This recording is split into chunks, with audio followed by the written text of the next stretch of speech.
மாண்பு உறுப்பினர் உட்காருங்க உணவுத்துறை அமைச்சர் நீங்க பேசுங்க.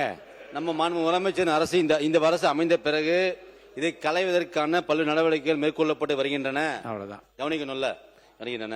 கடந்த 19/7/2026 அன்று கடலூர் மாவட்டம் குறிஞ்சிப்பாடி வட்டம் மருவாய் கிராமத்தில் இயங்கி வரும் நேரடி நெல் கொள்முதல் நிலையத்தில் நான் நேரில் சென்று ஆய்வு செய்த போது மேற்கொண்டது போல விவசாயமிருந்து ரூபாய் 50 வீதம் கூடுதல் தொகை பெறப்படுவது உறுதி செய்யப்பட்டதை அடுத்து சம்பந்தப்பட்ட பட்டியல் எழுத்தர் பணி நீக்கம் செய்யதும் 2 பணியாளர்களை பணியிட மாற்றம் செய்தும் உத்தரவிடப்பட்டுள்ளது.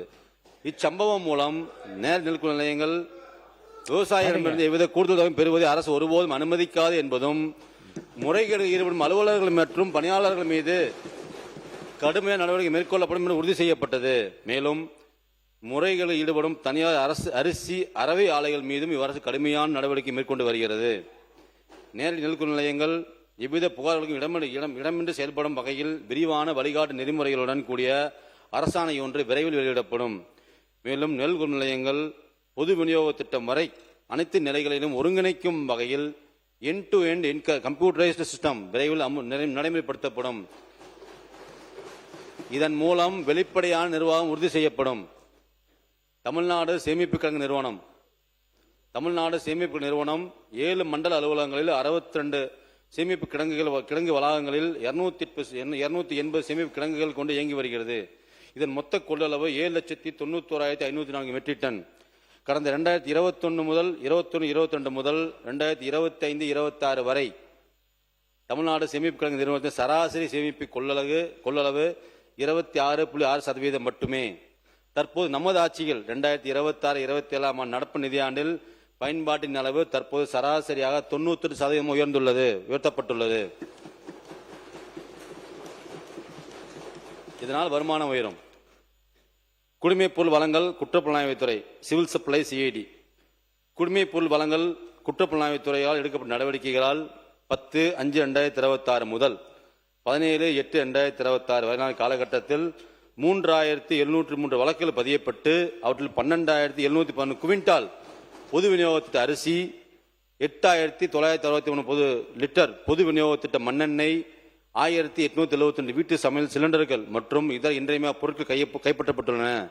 கைப்பற்றப்பட்ட பண்டங்களின் மொத்த மதிப்பு 2,20,86,309 ஆகும். பொது விநியோக திட்ட பொருட்கள் கடத்துதல் மற்றும் பதுக்குதலை தடுக்க இத்துறை எதிர்வரும் நாட்களில் பல முனைப்பான நடவடிக்கைகள் மேற்கொள்ளப்படும். நுகர்வோர் பாதுகாப்பு என்பது வெறும் ஒரு துறையின் பணி அல்ல, அது ஒவ்வொரு குடும்பத்தின் உரிமையை பாதுகாப்பது. கலப்பட உணவுப் பொருட்கள், காலாவதியான பொருட்கள், குறைவான எடை, அதிக விலை, தரமற்ற உணவுப் பொருட்கள் போன்ற முறைகேடுகளுக்கு எதிராக கண்காணிப்பு நடவடிக்கை தீவிரப்படுத்தப்படும். மக்கள் பணம் கொடுத்து வாங்குவது தரமான பொருளாக இருக்க வேண்டும். மக்கள் பெறுவது அவர்களுக்குரிய முழு அளவாக இருக்க வேண்டும். கொள்முதல், சேமிப்பு, அரவை, விநியோகம், நிர்வாகம் என ஒவ்வொரு நிலையிலும் சரியான அளவு, சரியான திட்டமிடல், சரியான கண்காணிப்பு அவசியம். அரசின் ஒவ்வொரு ரூபாயும் விவசாய நலனுக்காகவும் மக்களின் உணவு பாதுகாப்புக்காகவும் நுகர்வோரின் உரிமைக்காகவும் பயனுள்ளதாக செலவிடப்பட வேண்டும். மாண்புமிகு பேரவைத் தலைவர்களே, நமது உணவு மற்றும் உணவுப் பொருள் துறையின் கீழ் செயல்பட்டு வரும் நெல் கொள்முதல் நிலையங்களில் மழையினால் ஏற்படும் பாதிப்பு, போதிய சேமிப்பு கிடங்கு இல்லாமல் இருப்பது, நெல் கொள்முதல் நிலையங்களில் ஏற்படும் சிரமங்கள் போன்றவை குறித்து இம்மாமன்றத்தில் உள்ள உறுப்பினர்களாலும் வெளியே உள்ள சில தலைவர்களாலும் விமர்சனம் செய்யப்பட்டன. இதற்கு உதாரணமாக ஒப்பீடு கூற விரும்புகிறேன். கடந்த ஆட்சி காலத்தில் 7/5/2021 முதல் 9/5/2026 வரை கடந்த 5 ஆண்டு காலத்தில் கழகத்தில் அரவைக்கு வழங்கப்பட்ட நெல்லின் அரவை செய்து அரிசியாக ஒப்படைக்கப்பட்ட நிகழ்வில் அரிசி ஆலைகளை ஆய்வு செய்ததில் 27 அரிசி ஆலைகள் நெல் குறைவு கண்டறியப்பட்டு அவர்களுக்கு இழப்பீடாக 11 கோடி கடந்த 5 ஆண்டுகளில் இழப்பீடு தொகை 27 மில் அரவை ஆலைகள் பிளாக் லிஸ்ட் செய்யப்பட்டு இழப்பீடு தொகையாக 11,35,40,330 வசூல் செய்யப்பட்டது. நமது ஆட்சி காலத்தில் 10/5/2026 அன்று முதல் இன்று வரை நமது வெற்றி தலைவரின் தலைமையிலான அரசு பொறுப்பேற்ற 3 மாதங்களில் அரவைக்கு வழங்கப்பட்ட நெல்லினை அரவை செய்து அரிசி ஒப்படைக்கும் நிகழ்வில் அரவை ஆலையின் திடீர் ஆய்வு செய்ததில் ஒப்படைப்பு செய்யாமல் முறைகள் ஈடுபட்ட 4 அரவை ஆலைகளை கருப்பு பட்டியலில் சேர்த்தும் நெல் குறைவுக்கு இழப்பீடு தொகையாக 10,84,47,480 வசூல் செய்ய நடவடிக்கை மேற்கொள்ளப்பட்டுள்ளது. மேலும் முந்தைய அரசுகளால் கட்டமைப்புகள் போதிய அளவு உருவாக்கப்படவில்லை. உருவாக்கப்பட்டவைகளிலும் அடிப்படை வசதிகள் கூட நிறைவேற்றப்படாமல் இருந்ததை கண்கூடாக காண முடிந்தது. உதாரணமாக நாகப்பட்டினம் மாவட்டத்திற்கு நான் 12/6/2026 அன்று கலாய்வுக்கு சென்று கோவில்பத்து கிராமத்தில் 1,00,000 மெட்ரிக் டன் கொள்ளளவு கொண்ட நெல் சேமிப்பு கிடங்கில் தொழிலாளர்களுக்கு குடிநீர் மற்றும் கழிவறை வசதிகள் செய்து தரப்படாமல் இருந்ததை கண்டு அதை உடனடியாக நிறைவேற்றுமாறு மாவட்ட ஆட்சியர் உத்தரவிடப்பட்டது. அதைத் தொடர்ந்து 20/6/2026 அன்றே 500 லிட்டர் கொள்ளளவு கொண்ட 4 குடிநீர் தொட்டிகள் வசதி ஏற்படுத்தப்பட்டது. மேலும் கழிவறை மற்றும் ஓய்வறை வசதிக்காக ஏற்படுத்திய 27 லட்சம் திட்ட மதிப்பீடு தயார் செய்யப்பட்டு அதற்கான பணிகள் மேற்கொள்ளப்பட்டு வருகின்றன. 2.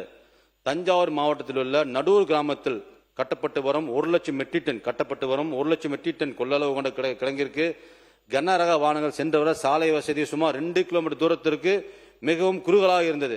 இதனை 13/6/2026 நான் நேரடியாக ஆய்வு செய்த போது இதை கண்டறிந்து உடனடியாக சாலை விரிவாக்கம் செய்திட தற்போது நடவடிக்கை மேற்கொள்ளப்பட்டு வருகிறது.